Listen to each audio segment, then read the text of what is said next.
I figure as people roll in, we can start to just introduce ourselves. So I can start off. I'm Leonie.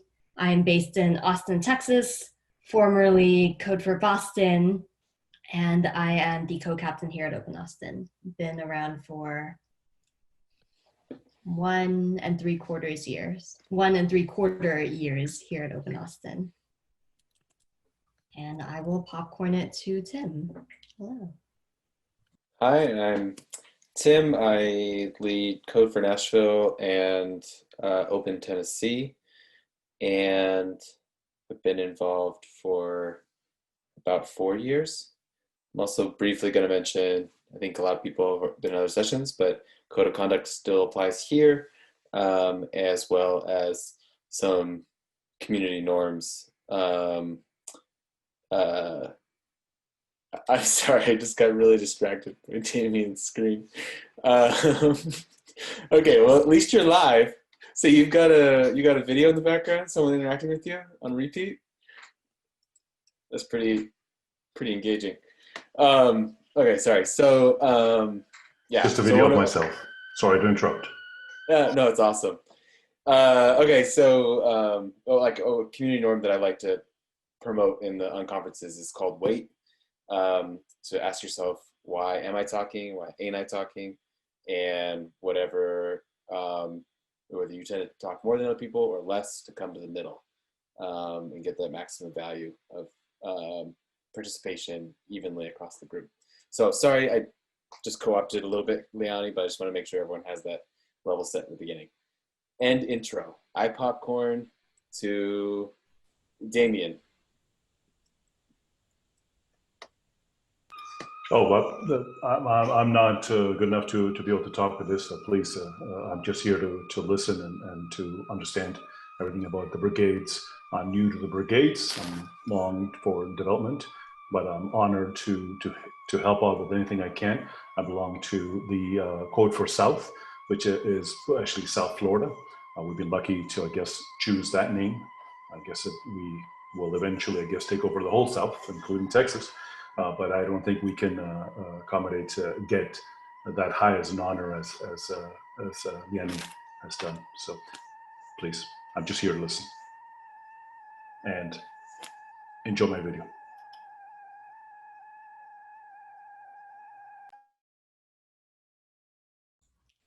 All right, we'll send it to Diana since you sorry, are I totally forgot about the popcorn thing. So I popcorn to Diana. Hi, I'm Diana. I'm leadership at Code for Tulsa. What else were we supposed to say?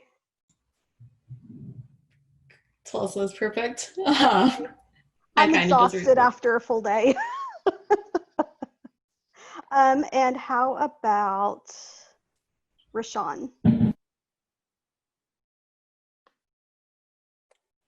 Hi, I'm here just to learn about Code for America and the things that are going on. Can you hear me? Okay, thank you. So I'm just here to learn and to see what's going on, see what projects are available and how I can help. Sorry to put you to sleep. I need to popcorn to Jim. Hi, actually, I'm Jim Starcev. I'm with the KC Digital Drive, Code for KC. I started yesterday, so I'm 2 days into it. And I will popcorn to Daniel. Hi, I'm Dan. Recently got involved with the Code for Boston group, and yeah, I think this is a exciting event, and yeah, here to learn, and it's nice to meet all of you. I will popcorn to Annie. Oh, hello. Hi, my name is Annie, and I am one of the co-captains at Code for San Jose. I've been involved with the brigade for 2.5 years, so a decent amount of time. and I am interested in this conversation because I help run our leadership team. And is that Apple Park behind in your background? I work there, so. Oh, they let me in. Nobody else was here, so I figured this would be a good place to take the meeting. Very cool. Okay, I don't know who has not gone. I joined a little bit late. Emerson, have you gone? No, thanks. Go for it. Okay, hi. Thank you. My name is Emerson. I'm actually participating in coding for Charlottesville. I started in late April, so less than a year.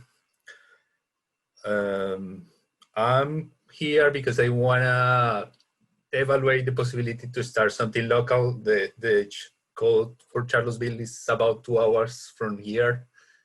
So I wanna learn, I wanna see how is the dynamics. I'm very excited to be here and learn the synergy that is amazing, and I'm pretty on the way of the tech. I has been a software engineer for about 20 years, but I has never been in something like this. So just learning, basically.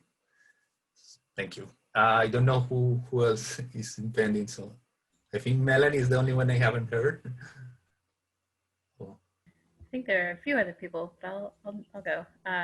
My name is Melanie Masnick. I'm in Philadelphia. My pronouns are she, her. I'm a co-chair of the National Advisory Council.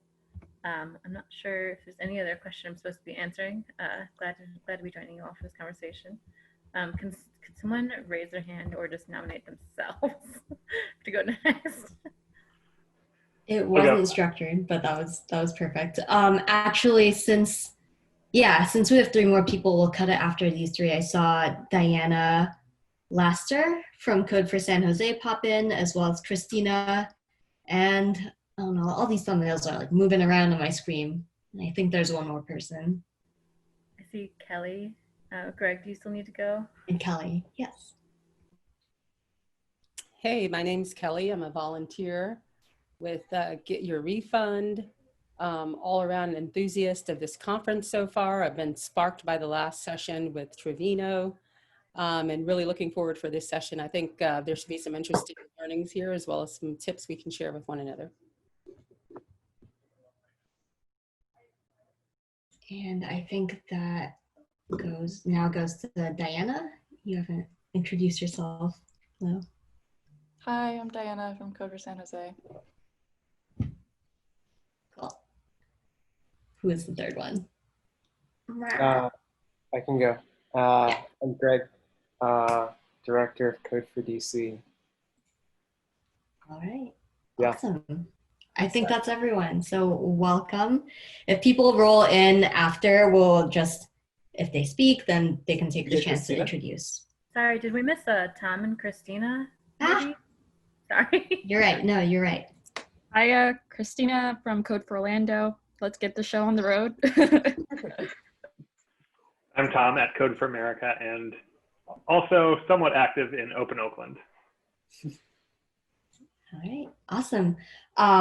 My windows are really busy right here. So someone, Tom, if you can moderate the chat while I screen share, that would be A+. Thank you. Okay, I'll go ahead and start screen sharing. So this unconference is titled, How Do We Build a Core Team During COVID? But also, how do we build community during COVID? And so I'm hoping this session can be mostly brainstorming, some commiserating, but focusing on actions, just as we heard during the closing keynote yesterday. We want to take something away to our organizations. And organization goals would be, at least from my end, and I'm also curious to hear from you all, fostering motivation amongst the brigade. So I can't clone myself, obviously, but how do I inspire other members to find and start new brigade work, new government digital services or community digital services work, and through that ensuring that the organization continues to exist, because again, one person putting in a lot of people power isn't sustainable. those are my thoughts. I wanted to give a few moments, and by few moments, I mean like a minute for people to chime in.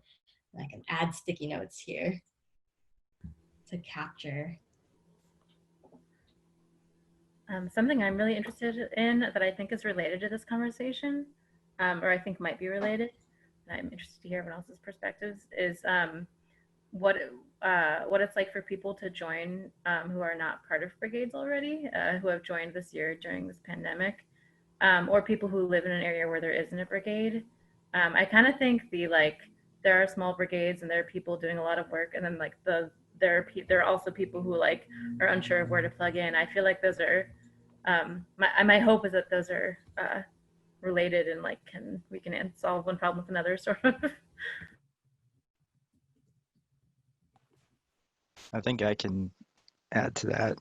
Just as somebody who started kind of mid-pandemic, I was kind of looking for some way to get involved, and I think one thing that helped me when I first started was to have somebody, with a lot of patience and knowledge involved with the process, and walking through some of the things that were going on. That was really helpful, and it definitely got me excited to help out. Thanks. Let me type that down. While I do so, are there any other goals that people want to get out of the session, or rather questions they want to answer on the session?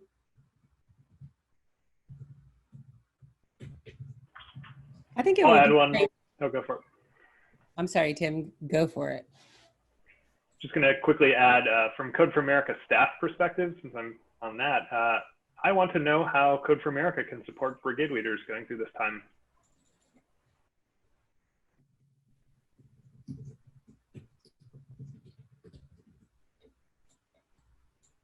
Cool.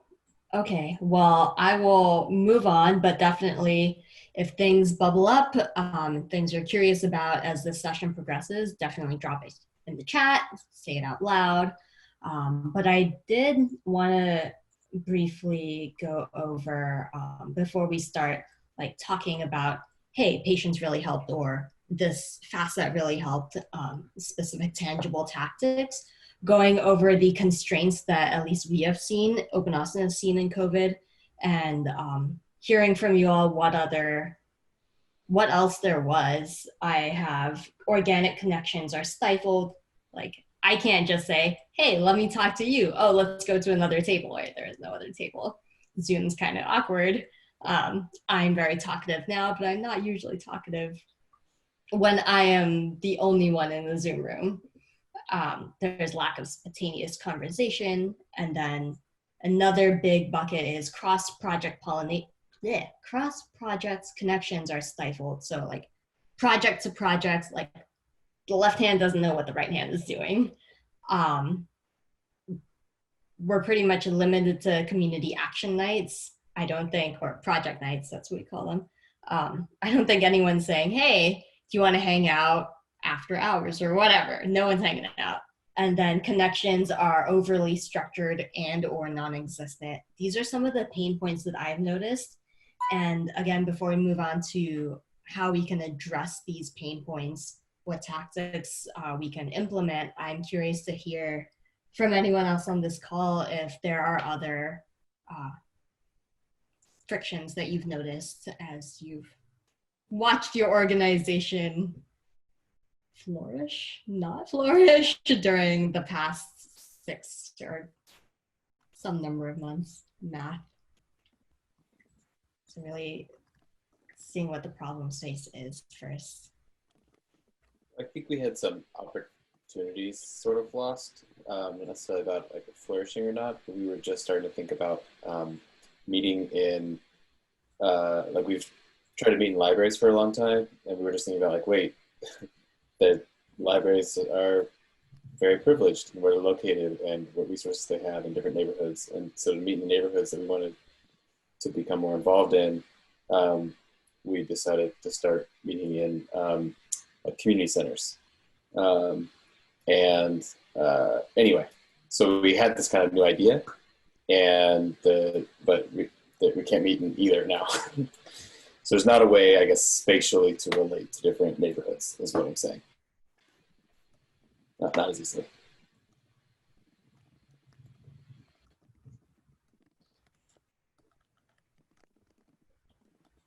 Other folks? I have one I can add, one or two. I don't know how many. I don't know if this like fits into any of the ones already, but lack of sense of community or like closeness among the people. And the reason I think that's specifically a challenge for growing the core team is that it's like, it's one thing to get involved in a project because you're interested in the project, but I feel like caring about the organization as a whole requires like caring about the community that it is. And so when there's less of a feeling of that community, that can be more challenging.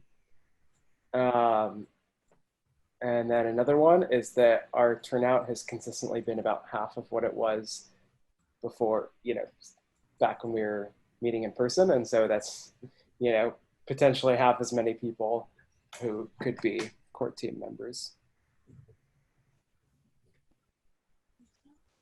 I'd like to share here some feedback that brigade leaders have given me, as like kind of a like bringing a concern to the NAC sort of thing, which is that there are a lot of people from kind of smaller brigades who maybe they had a very small leadership team to begin with, or maybe it was kind of just them at that point.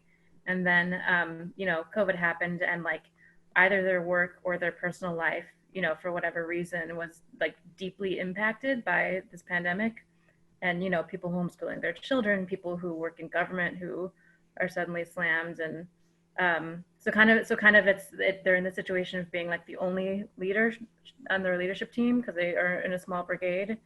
And then also they are personally just unable to kind of put in the amount of time that they maybe would have otherwise. And so are kind of faced with the sort of conundrum of like not enough time to do anything about it and not enough time to recruit anyone to help them do anything about it. Makes a lot of sense. I saw someone come off mute. It's Rashawn.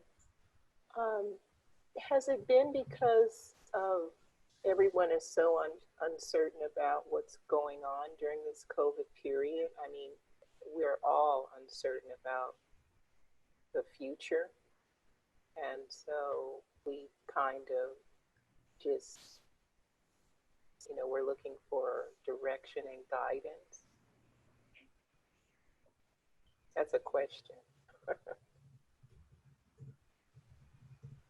Do you feel uncertain about the future? No, I don't.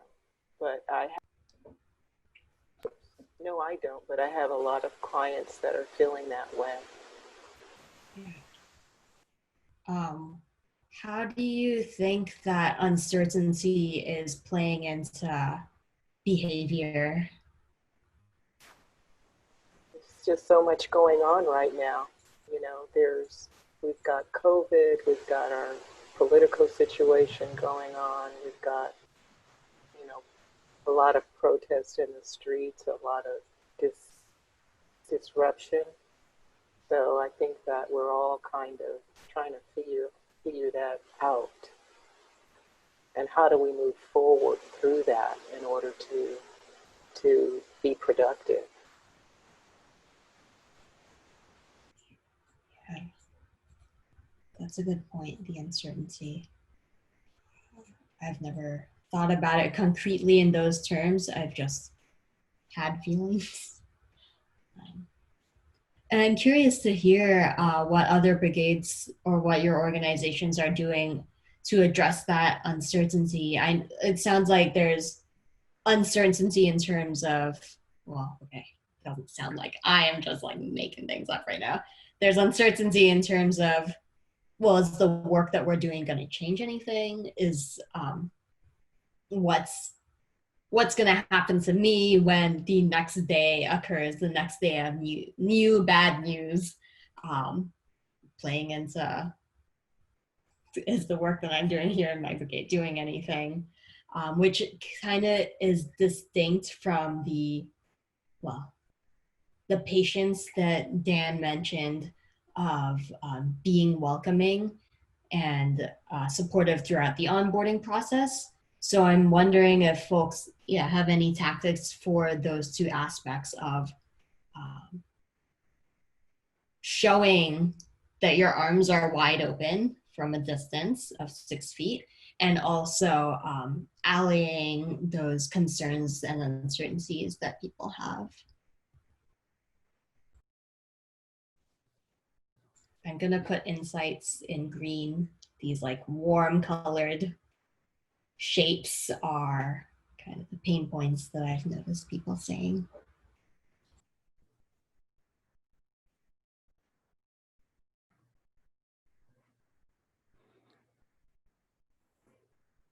I think some, like just in brainstorming, I think some ways of getting people to identify with what you might be working on. I know that we have the pitch sessions on Monday, but it might be nice to just have casual dialogue, so people can get to know one another.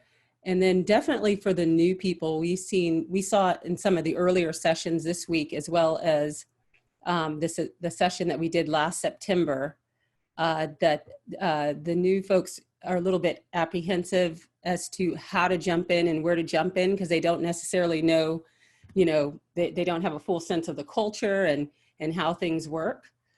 So just creating some very casual spaces, casual interactions where people can, just come as they are, welcoming sessions similar to the Indigenous design session that was discussed an hour ago. I think that could help. That could help in sort of furthering those connections so you can get to the next steps of sharing, where someone can be impactful.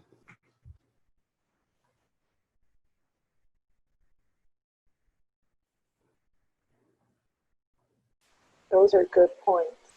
I agree. Because I've been watching this group for many, many years. I have a lot of experience in technology, and I've never participated.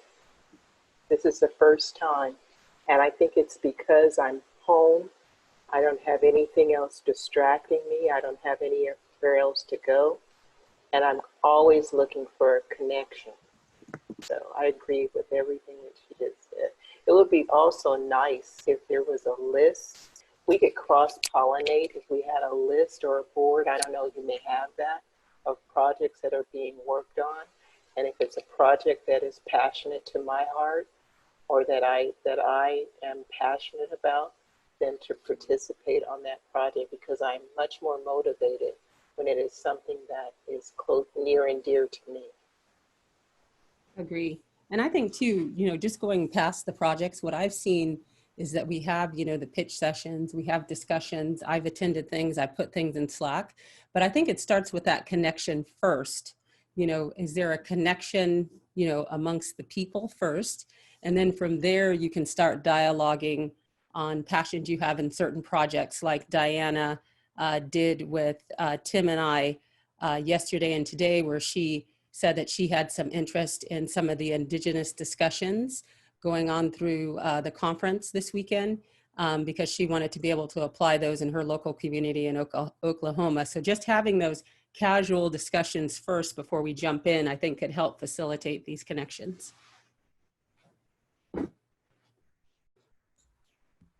That's a great point. I'm wondering how that might affect, or rather how much the size of the brigade, if they're small or medium and don't have as much bandwidth to foster those connections or point volunteers in those directions. And again, that's an assumption. If that affects, Yeah, so I was thinking more on a larger scale, like Tim has proposed doing these on-conferences on an ongoing basis, possibly monthly, but he hasn't worked with any of you to determine a time frame.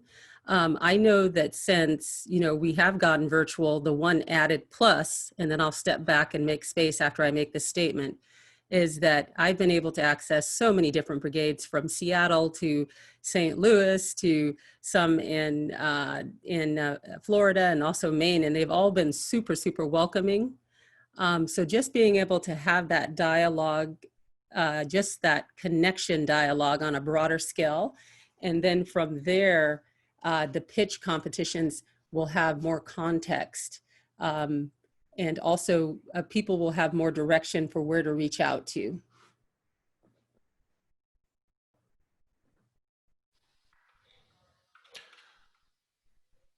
So I'm loving this conversation. Please excuse me if I'm interrupting, but there's a website that Brigades has mentioned, and please, if this has already been mentioned, please understand that I'm simply trying to add to the conversation. There's the projects.brigade.network. Not trying to advertise a website that I at all connected to, but I believe it is part of perhaps Brigades for America, achieving the goal, which I think was brought up, of finding other projects and finding something that you're passionate about.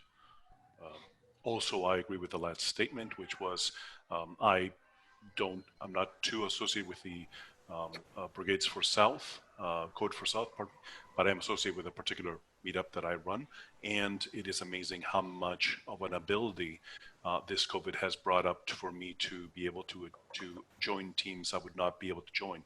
Perhaps the large one in Boston, perhaps the large one in New York, and others have joined us here in the South for that. Damien, thank you for giving me a really good excuse to plug projects.brigade.network.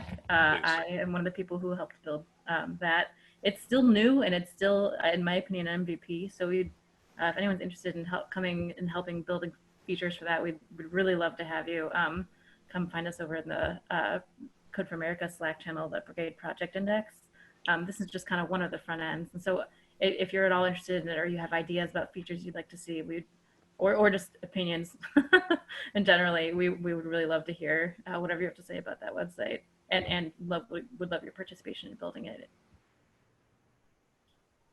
But the service, by the way, I love the website, I love the concept, but what it's bringing to, I think, the conversation that's trying to happen here, which is how do we find these people to join our team? How do we get them motivated?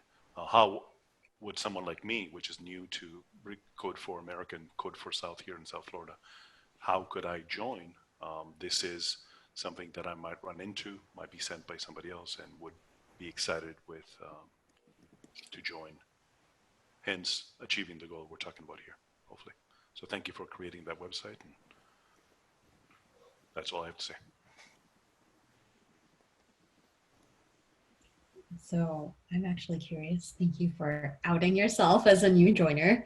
But I'm curious what your reaction would be. Let's like scenario. If you as a new joiner come to an orientation and then the person giving orientation is like, no, go to this other place. What would your reaction be? That we are doing something else? We're doing a different project? Is that what you mean? My apologies, I didn't understand the full question. No worries. If it's your first time at a project night, yes, and instead of saying, hey, you can focus on these handful of projects that, what brigade are you associated with again? Code for South. Okay, with Code for South actually has a slew of projects, but there's also this other place that you can go. How would you react? You can also go to projects.brigade.network. Yeah, how would you react? Well, I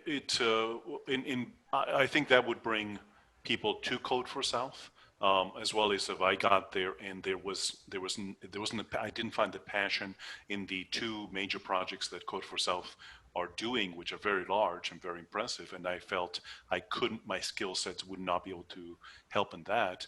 The brigade would allow me to go and say, well, I can still come in here. I can still get that connection that we're all looking for, that help, that advice, and still sort of, reaching out to the other groups, while at the same time feeling the local connection, so that if there is something that changes in the local project, I could go to that project. So to me, I was excited by it, and it made sense to me what it is. So I can tell you, I'm 20 years experience in the IT world, just like the last person that was talking a little while ago. Please excuse me, I didn't get your name. So just like her, I have a lot of experience, but it's always been this sort of, it's always this generic, like, let's help out government. And I'm like, I'm interested, but what's going on in here? So the Code for South promoting more of the projects, or me stumbling onto this website, would allow me to go and say, it's more than just this vision I may or may not have in my mind, but it's something specific. And I can go specific to see what project it is, and see if there's some excitement and passion that I can bring into that once I see the projects. Did I answer your question? Yeah, that makes a lot of sense. Thank you, Damien. So I guess to understand what you're saying, it's more of a, well, one,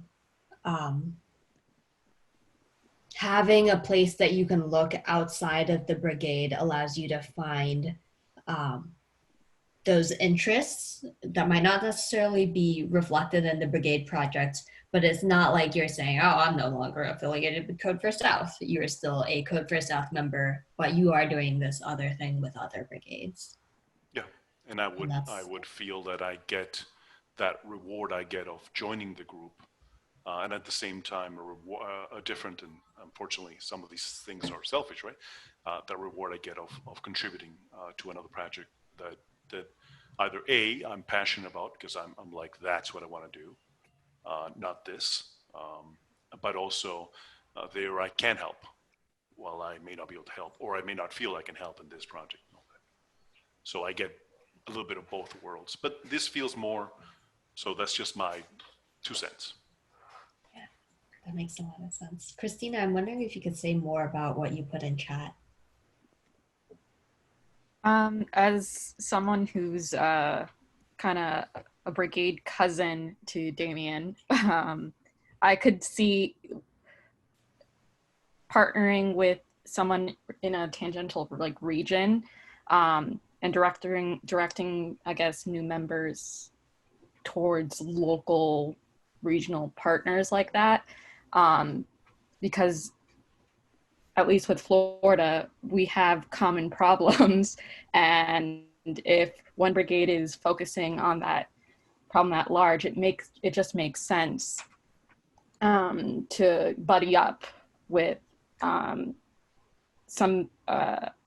group that's already working on something that's relevant to that person's community, if that makes any sense. It does. I hear you. Yeah. And I did mention it might be disorienting at first. So like pointing someone to, let's say, the project throughout the brigade network, now that's kind of intimidating. But if it's close to home, you can kind of ease them into it, be like, okay, well, this is something like an impact you can make on a local level. Still, even though it's not extremely local, it's still part of your area, and then keep building upon that. Okay, now try tackling a project within the southern region of the network, and that's where you bring in NAC and the support network from there, and then keep expanding upon that. That makes sense, Christina. Thank you. Great. Yeah, I think I would agree with both of those points. I think there's probably a balance that you could achieve where you're not sending like a brand new member off into space to figure out what to do. I think, initially when somebody comes on, you probably have some feel out period where they're helping out your local project. But, as you get to know that person and their interests and, just having that knowledge of what projects are speaking to their you know, what their goals are and what the cause that they want to work towards. I think that's going to be better for everybody. So just having that knowledge out there at a certain point, I think right away might be a little intimidating. I would agree.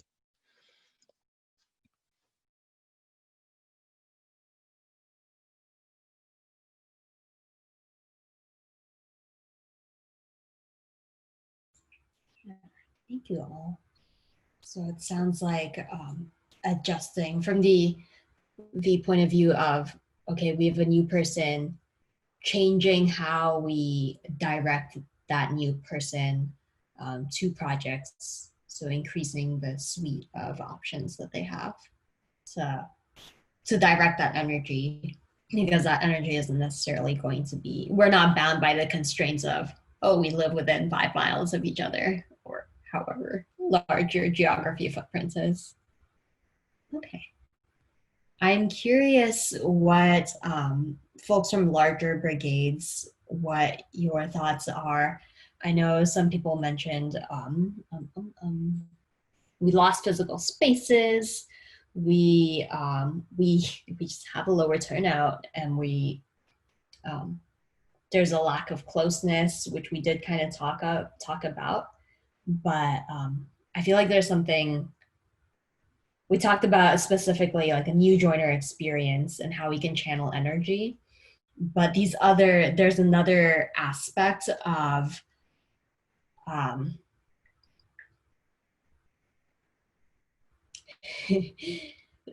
think, at least what I've seen in my brigade, there's another aspect of, okay, now we're gonna log on to the Zoom 2 minutes before Leonie starts talking, and that's it.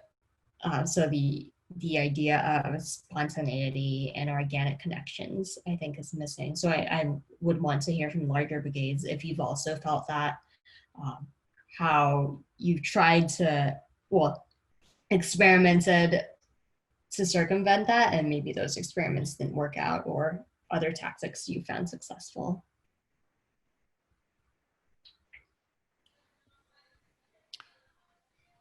It's always tough to be first, so if you don't mind, I'll try it. I don't have the experience that you have with the brigades, but I do have the experience with my meetup, so please excuse me as I bring that to, I think, the questions you have there.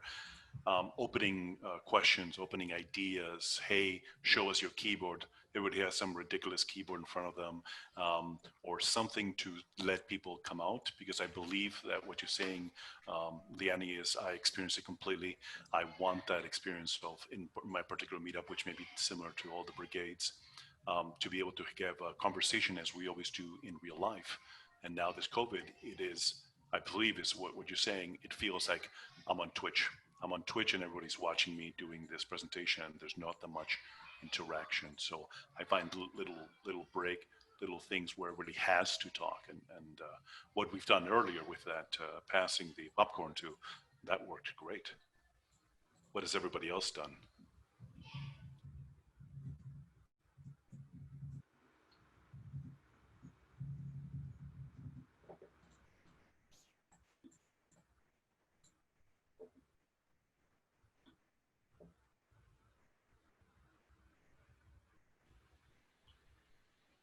I'll mention something that Code for Nashville stole from Orlando, from Christina. We put in, we set up the Donut app in Slack, which randomly pairs people for meetings. We have it set like every 3 weeks. So that's, technically it's structured in that it is setting that cadence. But I think that it can lead to some fairly organic conversations. And it gets people connected besides just like coming to the two co-leads and being like, what do I do? How do I get involved? They get to know other people a little more directly as well. Christina, you want to share about that? Sure. So one of our issues with onboarding, it was taking too long, and we are really constrained on people power. So we and one of our members was like, you know, I come to the brigade to help out my community, but not to do another job when I'm already working on that. So I want to make sure I've established, you know, social connections as well. And so we implemented the buddy system, the brigade buddy system with Donut. And we started that in February and it's still going strong. That's, I guess, a successful implementation because it allows you to easily connect with new members and old members as well, and get to know them personally and professionally. So I highly suggest, you know, trying it out for a month, seeing how it goes, and then also talking to your members, get feedback, what's working, what isn't. Oh, and having actual instructions on how it works, because they were kind of confused at first, but now they got it. If anything, I could just drop off my Brigade Buddy wiki in the chat if anyone wants to look at it. Yes. If you drop it, I will post the link here. What does the Donut app do on Slack? It's you join a channel and whoever is in the channel, the Donut app says, I will pick someone random to match you with my work has it every week, but it sounds like Code for South has it every 3 weeks. And just like it gives you a buddy to talk with because everyone's awkward and feeling like, oh, I don't know how to reach out to this random person. I don't even know there are new random joiners. And so it forces a conversation by saying, here is your person, now schedule a time. And it's on 2 people to schedule a time. Yeah, I like it because it follows up with you afterwards. I think it can ask you a question beforehand, you know, like any sort of question to get a sense of who you are, you know, like what's your favorite ice cream? And then afterwards it follows up with you automatically to find out how your connection went.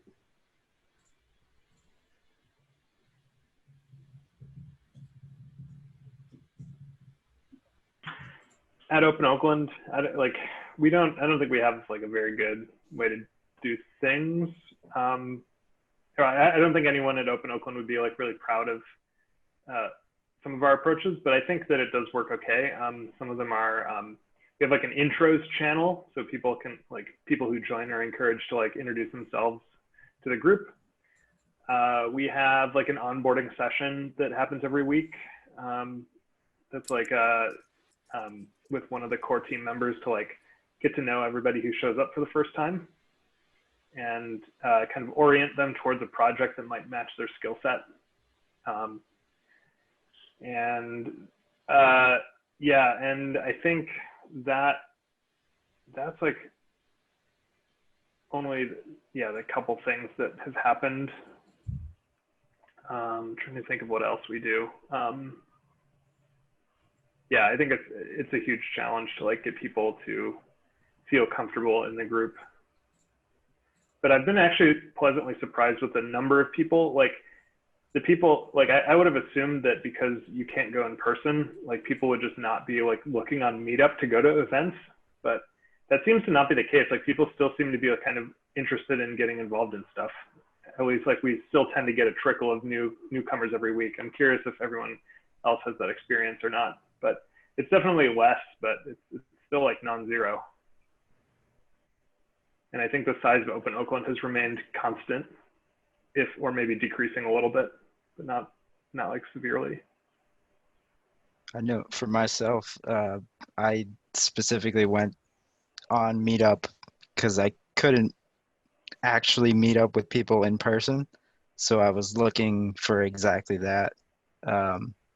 But I will add that like, since I've been involved, I haven't seen a lot of just strictly for fun events. So maybe as like the new people come in, that might be something that they're looking for. There's been a lot of great discussions and tech talks and paired programming night or hack nights, but I guess just to have that extra just for fun stuff, you know, it doesn't have to be all the time because that would be a hassle for people to put together, but I think that that might be something that would help. I agree. I second that. I think, again, those organic connections that can happen so that people can instantly feel comfortable. And then from there, understand the projects that they can jump into based on their skill sets or their interests. I think that kind of lightens it a bit. I can tell you from experience this year, I've gone to a few meetings and there's pitches and they want you to jump straight in, you know, before you really have a chance to really digest what's going on and who's working on it. So having that space beforehand, I think, could be helpful. At Code for DC, we've had several people join who said, I've been wanting to go to a meetup for years and just have never gotten around to it. And so being able to join virtually, at least for us, I think, has given a lot of people an opportunity to check in for the first time. But there are people who aren't necessarily, like, they're not new to the idea of coming to one of our events. They just kind of have never gotten around to it yet. And so it's, you know, it's like whenever you do anything differently, you tap into a new audience. You know, like anytime we have an event on a weekend, we get a completely new audience, you know, new participants. And I think this is just another one of those things where it's a different audience. You know, the audience is people who have been wanting to come for years and just haven't been able to.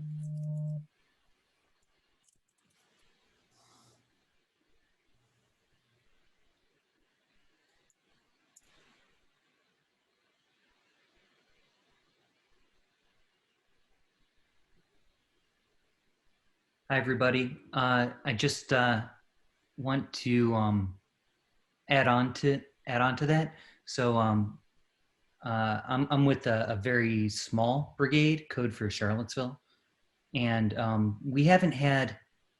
surprisingly, we haven't had that much of a trouble getting volunteers. There seem to be a lot of people with more time and a desire to try and use their skills to do something positive in the world. The problem has been, I think, more consistency, where people who take on key roles in a project, all of a sudden, like, you don't hear from them because of, you know, things that just sort of happen. And it's been hard for us to keep the momentum going with that kind of situation.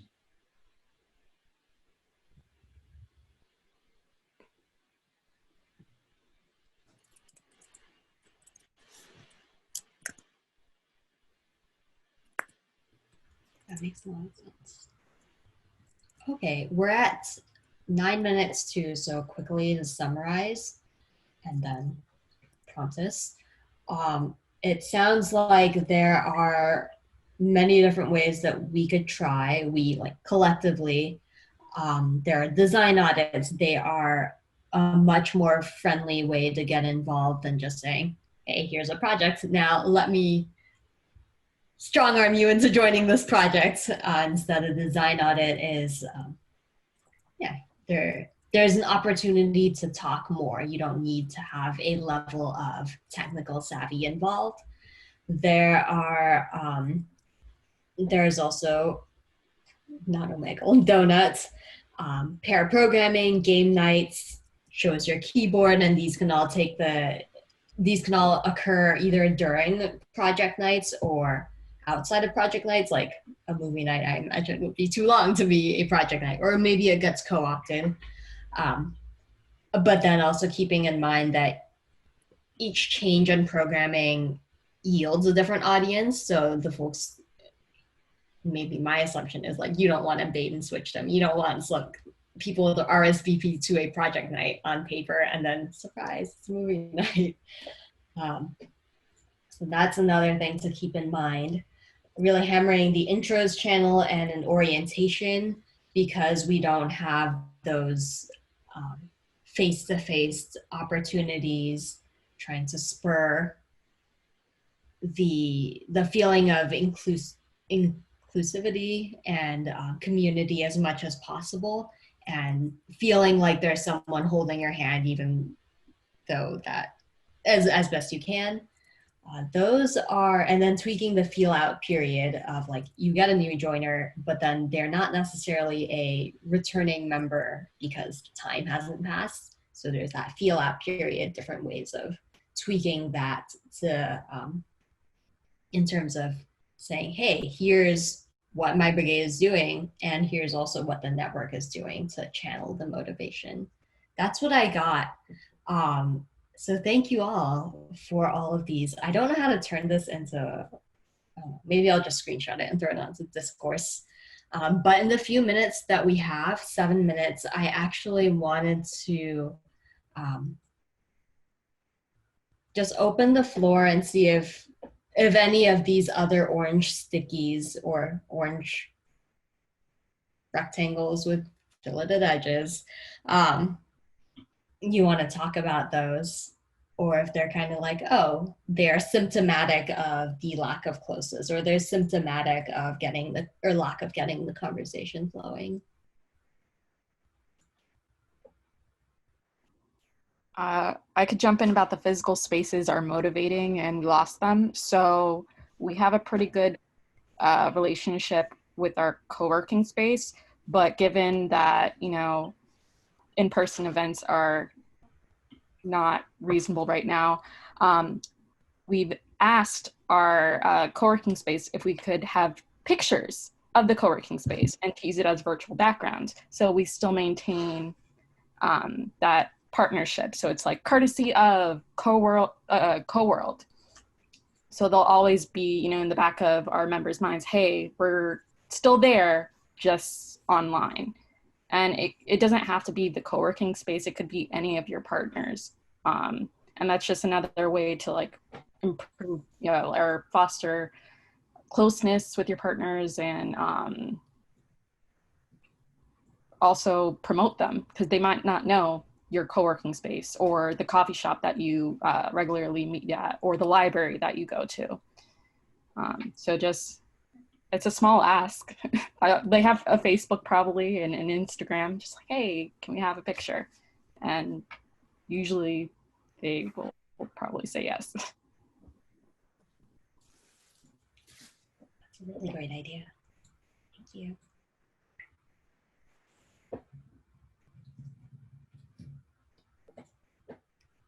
Other people? Let me zoom out.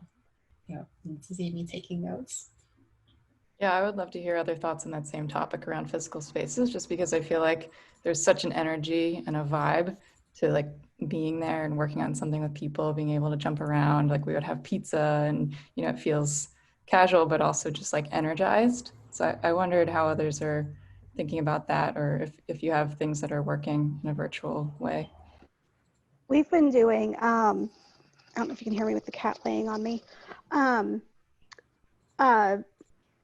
like Zoom work sessions where we just have an open 1 hour, 2 hour, 3 hours where people kind of come and go and we work on projects together, kind of like the same way we would when we were on our laptops at the co-working space together.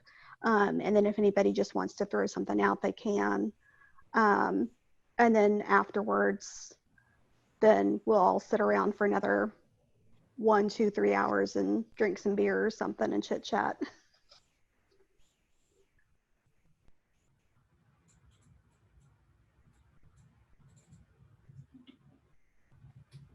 Also, and I don't want this to come off as promoting anything unsafe, because I think everybody has reasonable judgment, but I have been involved with other groups that have organized small get-togethers where everybody was, safely distanced, and if it's kept to like a reasonable size, that's a little bit, outside. It was outside. It's probably going to get a lot colder around here pretty soon, but it's a reasonable thing to do, even at this time, I'm from depending on where Florida. you are. Daniel, can you help us understand what cold means? I don't understand. Yeah, I got to move out that direction. We've also done, in addition to the parks, we've done backyard gatherings and front porch meetings as well.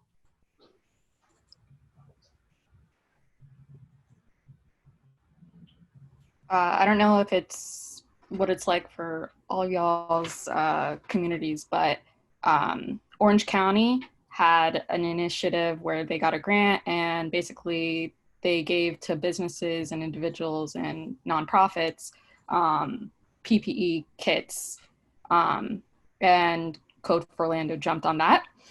And for future in-person encounters, whether probably small, at least our brigade knows that we're planning ahead, and that we have masks available, we have hand sanitizer, we have gloves to reassure them that we are taking precautions and taking in consideration their safety if we do meet up. So be sure to check out your county resources. That might be available to you.